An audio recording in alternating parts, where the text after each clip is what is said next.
विश्वविद्यालय का ध्वस्तीकरण आदेश वापस लो, वापस लो, वापस लो। छात्रों के भविष्य के साथ खिलवाड़ खत्म करो। देखिए, एक ही मांग है कि मोहम्मद अली जौहर विश्वविद्यालय जो रामपुर में बना हुआ है, हम लोग अभी 24 तारीख को वहाँ होके आए हैं। वहाँ छात्र धरने पे बैठे हैं। वाइस चांसलर कह रहा है कि बिल्डिंग गिरा देंगे तो मैं पेड़ के नीचे पढ़ाऊँगा।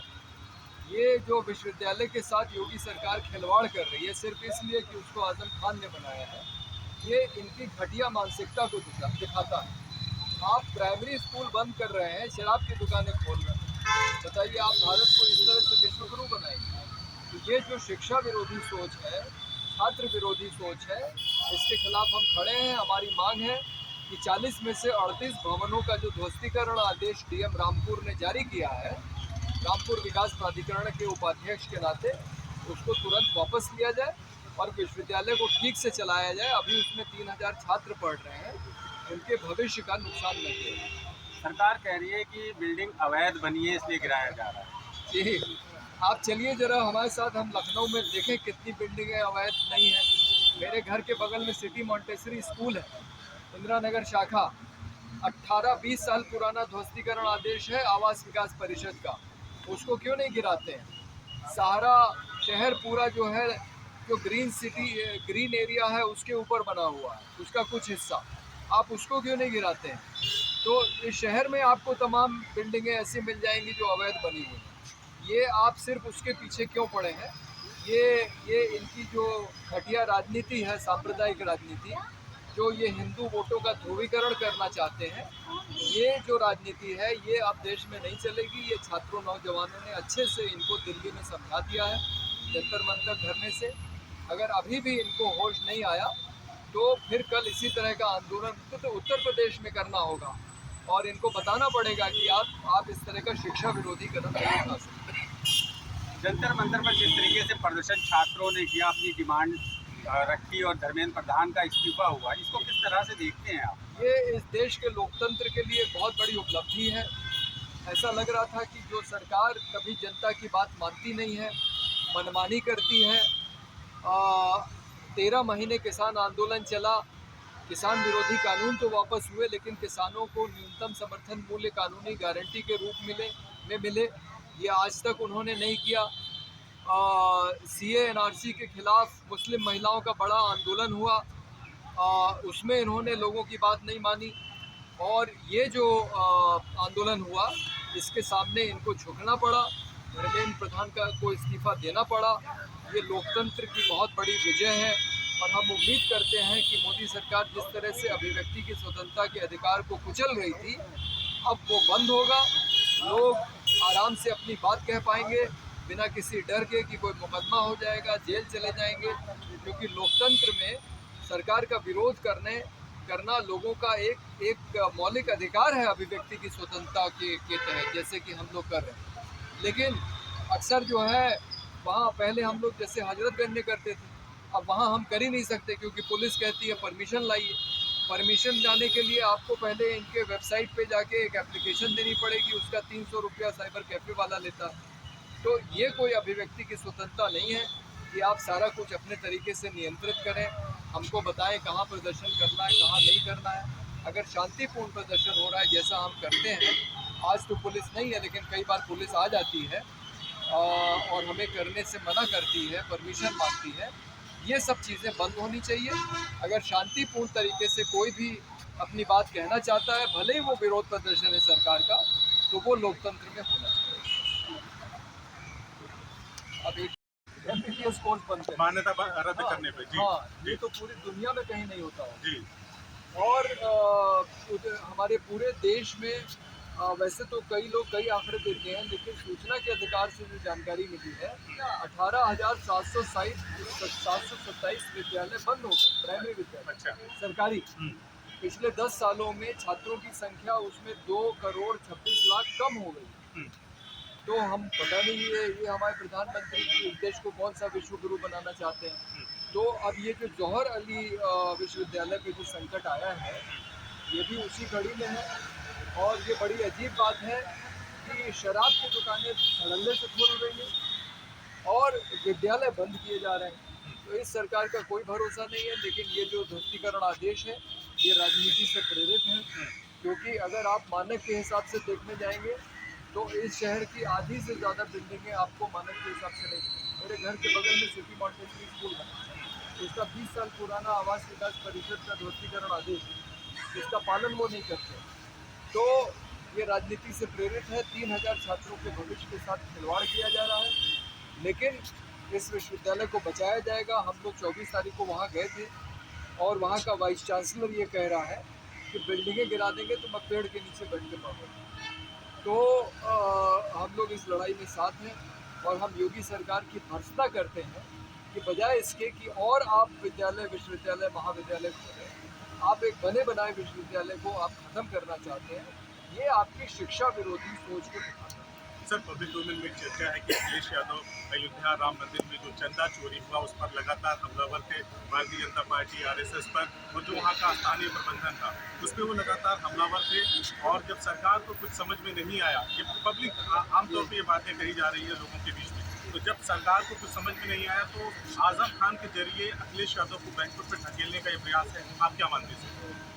ऐसा हो सकता है, ये उनकी राजनीति हो सकती है, लेकिन हम लोग तो देखिए जो अभी आंदोलन हुआ शिक्षा को लेकर राष्ट्रीय स्तर पे, हम लोग उसके साथ जुड़े हुए हैं। हम लोग इस देश में समान शिक्षा प्रणाली को लागू करने की मांग कर रहे हैं, निजी शिक्षा में निजीकरण को बंद करने की मांग कर रहे हैं, और हम लोग चाहते हैं कि इस देश के हर एक बच्चे को, चाहे वो प्राथमिक विद्यालय में पढ़ने वाला हो और चाहे वो डॉक्टर बनना चाहता हो, नीट पेशेंट, हर एक बच्चे को उसका अवसर मिलना चाहिए पढ़ने। इसलिए कोई भी विद्यालय या विश्वविद्यालय बंद नहीं है, बल्कि और नए खुलने चाहिए।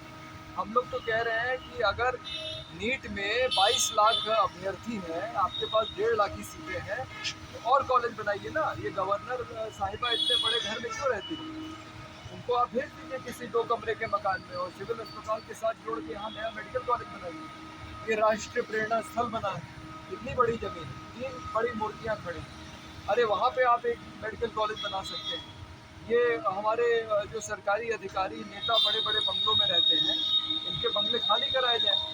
और रेलवे और सेना के पास इतनी ज़मीन है, आपको तो और शिक्षण संस्थान खोलने की ज़रूरत है, ताकि एक भी बच्चा ऐसा ना बचे जो वो पढ़ना चाहता है वो उसको मौका ना मिले। सर, अगर सरकार ने उन 38 भवनों को डिमोलिश कर दिया तो फिर क्या होगा? नहीं, इसका बहुत बड़ा विरोध है। अगर इन्होंने दिल्ली के आंदोलन से सबक नहीं सीखा है तो इतना जान लें कि अगर जौहर विश्वविद्यालय को इन्होंने छुआ तो उत्तर प्रदेश के अंदर उतना बड़ा आंदोलन खड़ा होगा जितना दिल्ली में हुआ था। और जिस तरह से पूरे देश के लोग दिल्ली पहुंचे थे, यहाँ भी जनता जुटेगी, खास करके छात्र नौजवान। और वहाँ तो धर्मेंद्र प्रधान का इस्तीफा मांगा गया है, यहाँ हम लोग सीधे योगी आदित्यनाथ का इस्तीफा मांगे। सर, जो सीजेपी ने प्रोटेस्ट किया, फिर धर्मेंद्र प्रधान का इस्तीफा हुआ और कहा गया जो सीजेपी के जो स्पोक पर्सन थे, नड्डा के साथ बैठे जो स्वास्थ्य मंत्री थे, कहा गया कि जो भी जिन भी छात्रों पर देश के अलग अलग हिस्सों में जहाँ भी प्रदर्शन चल रहा था, जो भी FIR हुई है सबको रद्द किया जाएगा। लेकिन हालात इसके बिल्कुल उलट है। क्या सीजेपी के साथ और देश के उन तमाम बच्चों के साथ जो प्रोटेस्ट में शामिल थे उनके साथ धोखा हो गया?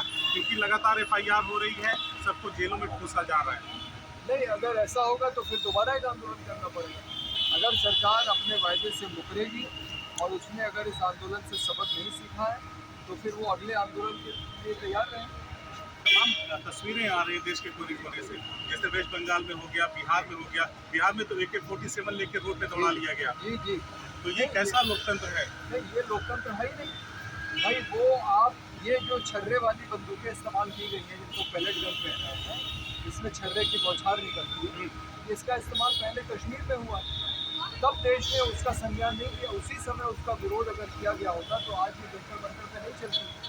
अब ये जंतर मंतर पे भी चला रहे हैं।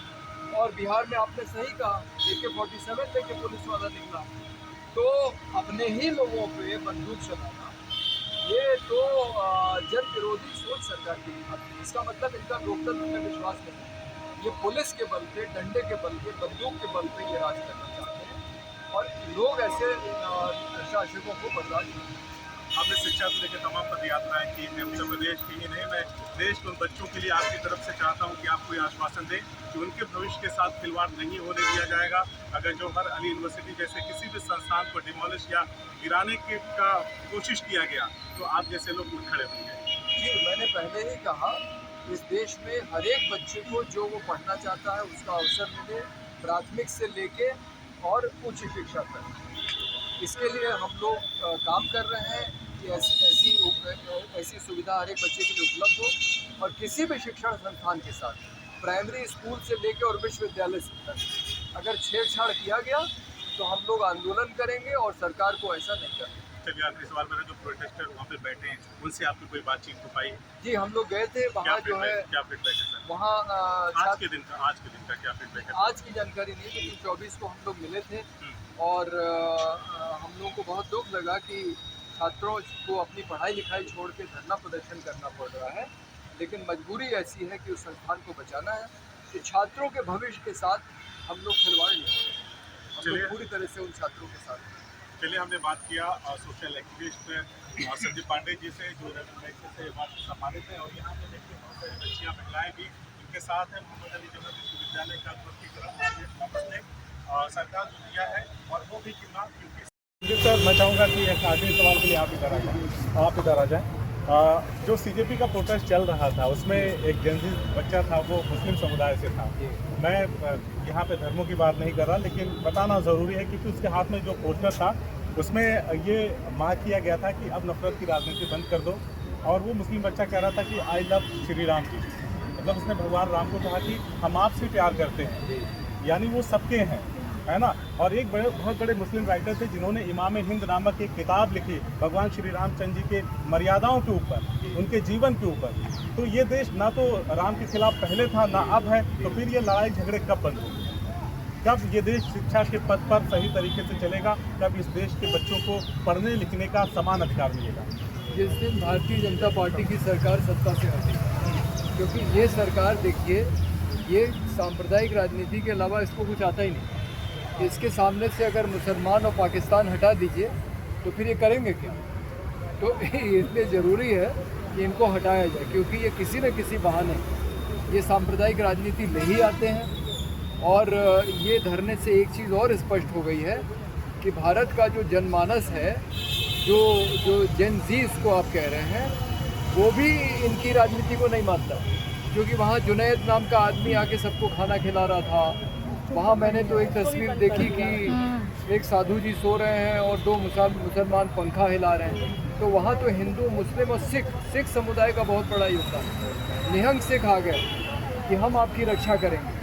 तो ये जो हिंदू, मुस्लिम, सिख, ईसाई आपस में है भाई भाई, ये वाला जो नारा है, लड़ाई जो नेता करवाते हैं उससे जनता उब चुकी है। और जनता को मालूम है कि ये सिर्फ राजनीति कर रहे हैं, हिंदू मुसलमान को बांट के और अपने वोटों के ध्रुवीकरण के लिए। वही चीज़ ये मोहम्मद अली जौहर यूनिवर्सिटी में भी कर रहे हैं, और ये राजनीति अब इस देश में नहीं चलेगी। चलिए, ज़्यादा से ज़्यादा इस वीडियो को शेयर करिए और आपको आश्वासन दें कि उनके भविष्य के साथ खिलवाड़ नहीं होने दिया जाएगा। अगर जौहर अली यूनिवर्सिटी जैसे किसी भी संस्थान को डिमोलिश या गिराने का कोशिश किया गया तो आप जैसे लोग उठ खड़े होंगे। मैंने पहले ही कहा, इस देश में हर एक बच्चे को जो वो पढ़ना चाहता है उसका अवसर मिले, प्राथमिक से लेके और उच्च शिक्षा। इसके लिए हम लोग काम कर रहे हैं कि ऐसी सुविधा हर एक बच्चे के लिए उपलब्ध हो। और किसी भी शिक्षण संस्थान के साथ प्राइमरी स्कूल से लेकर और विश्वविद्यालय से अगर छेड़छाड़ किया गया तो हम लोग आंदोलन करेंगे और सरकार को ऐसा नहीं करेंगे। चलिए, आखिरी सवाल मेरा, जो प्रोटेस्टर वहाँ पे बैठे उनसे आपकी कोई बातचीत हो पाई? जी, हम लोग गए थे वहाँ, जो है क्या फीडबैक है वहाँ आज के दिन का क्या फीडबैक है? आज की जानकारी थी, लेकिन 24 को हम लोग मिले थे और हम लोगों को बहुत दुख लगा कि छात्रों को अपनी पढ़ाई लिखाई छोड़ के धरना प्रदर्शन करना पड़ रहा है। लेकिन मजबूरी ऐसी है कि उस संस्थान को बचाना है, कि छात्रों के भविष्य के साथ हम लोग खिलवाड़ करते हैं। चलिए, पूरी तरह से उन छात्रों के साथ। चलिए, हमने बात किया सोशल एक्टिविस्ट संदीप पांडे जी से, जो सम्मानित है। और यहाँ पे देखिए बच्चियाँ, महिलाएं भी इनके साथ हैं। मोहम्मद अली जौहर विश्वविद्यालय का। योगी सरकार होश में आओ, छात्रों के भविष्य के साथ खिलवाड़ करना बंद करो। मोहम्मद अली जौहर विश्वविद्यालय का ध्वस्तीकरण आदेश वापस लो। मोहम्मद अली जौहर विश्वविद्यालय का ध्वस्तीकरण आदेश वापस लो। योगी सरकार होश में आओ, योगी सरकार होश में आओ।